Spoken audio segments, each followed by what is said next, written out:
అందరికీ నమస్కారం. TG TET క్లాసెస్‌లో భాగంగా ఈరోజు మనం చూడబోయే టాపిక్ సంజ్ఞానాత్మక వికాసం దృక్పథాలు. ఇందులో భాగంగా వైగాట్స్‌కి సంజ్ఞానాత్మక సిద్ధాంతం, వైగాట్స్‌కి డెవలప్‌మెంట్ థియరీ గనుక చూద్దాం మనం ఇక్కడ. ఈ సిద్ధాంతాన్ని సంజ్ఞానాత్మక వికాస సాంస్కృతిక చారిత్రక దృక్పథం అని లేదా సామాజిక సాంస్కృతిక దృక్పథం అని అంటారు. సో, ఈ పాయింట్స్ కూడా మనం గుర్తుంచుకోవాలి ఇక్కడ. వైగాట్స్‌కిస్ కాగ్నిటివ్ డెవలప్‌మెంట్ థియరీ. సో, ఇక్కడ ఇతని ప్రకారం భాషా వికాసంలో 3 ప్రధాన అంశాలుంటాయి. సో, ఈ 3 ప్రధాన అంశాలు గూడా ఇంపార్టెంట్ ఇక్కడ. ఇక్కడ మొదటిది ఏంటి అంటే సాంఘిక ప్రసంగం అంటే సోషల్ స్పీచ్.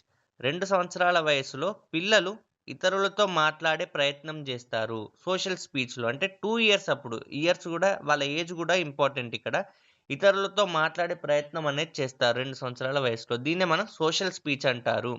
అలాగే రెండోది ప్రైవేట్ ప్రసంగం. అంటే ప్రైవేట్ స్పీచ్ 3 సంవత్సరాల వయసులో. ఇదెప్పుడంటే 3 సంవత్సరాల వయసులో పిల్లల్లో కనబడుతుంది. భావ ప్రసారం అంతర్గతం అవుతుంది. సో, ప్రైవేట్‌గా ఇక్కడ స్పీచ్ అనేది చేయడం జరుగుతుంది. వాళ్ళది వాళ్ళే మాట్లాడుకోవడం జరుగుతుంది. సో, అలాగే ఇక్కడ మూడోది గనుక మనం జూస్తే నిశ్శబ్ద అంతర్గత ప్రసంగం. అంటే సైలెంట్ ఇన్నర్ స్పీచ్. సో, ఇక్కడ ఏంటంటే అంతర్గతంగానే సైలెంట్‌గా వాళ్ళది వాళ్ళే ఆలోచించడం, మాట్లాడడం అలా జరుగుతుంది.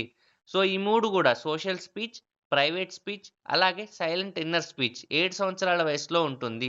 ఈ ఏజ్ ఏ సంవత్సరాల వయసులో ఉంటుందో అడగవచ్చు ఇక్కడ. సోషల్ స్పీచ్ 2 సంవత్సరాలప్పుడు, ప్రైవేట్ స్పీచ్ 3 సంవత్సరాలప్పుడు, అలాగే ఇక్కడ సైలెంట్ ఇన్నర్ స్పీచ్ అనేది 7 సంవత్సరాల వయసులో ఉంటుంది. ఈ పాయింట్స్ అనేవి తప్పకుండా గుర్తుంచుకోవాలి. సో, అలాగే ఇక్కడ మనం జూస్తే నోమ్ చామ్స్కీ గురించి చూద్దాం. సో, ఇందాక మనం చూసిందొచ్చేసి వైగాట్స్‌కీ గురించి గదా! సో, ఇప్పుడు నోమ్ చామ్స్కీలో ఇంపార్టెంట్ పాయింట్ ఏంటి అంటే, ఇతను నవీన భాషా శాస్త్ర సిద్ధాంతాన్ని ప్రతిపాదించాడు.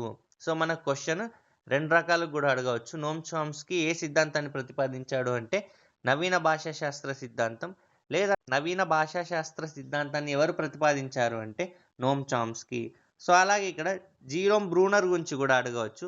అభ్యసనలో సారువ భావనను ప్రవేశపెట్టాడు. అంటే స్కాఫోల్డింగ్. ఓకేనా? స్కాఫోల్డింగ్ అని ఎవరు ప్రవేశపెట్టారు ఈ భావన, ఈ కాన్సెప్ట్‌ని? సారువ అని అంటే జీరోమ్ బ్రూనర్. సో, ఈ విధంగా మనం ఇంపార్టెంట్ పాయింట్స్ అనేది తప్పకుండా గుర్తుంచుకోవాలి. ఎందుకంటే డైరెక్ట్‌గా క్వెషన్స్ అనేది టెట్‌లో అడగవచ్చు కాబట్టి. సో, ఇలా మీరు రాసుకోండి ఇంపార్టెంట్ పాయింట్స్. సో, మనకు రివిజన్ టైమ్‌లో గూడా యూజ్‌ఫుల్ అవుతుంది మనం చదివేటప్పుడు. సో, ఈ క్లాస్ గనుక మీకు నచ్చినట్టయితే తప్పకుండా ఈ వీడియోని ప్రతి ఒక్కరు గూడా లైక్ చేయండి. అలాగే ఇంకా ప్రిపేర్ అయ్యే వారికి షేర్ చేయండి. ఏమైనా డౌట్స్ ఉంటే గూడా కామెంట్ రూపంలో తెలియజేయండి. వంశీ కృష్ణ అకాడమీ ఛానల్‌కి సబ్స్క్రైబ్ చేయండి. So, thanks for watching. Thank you so much.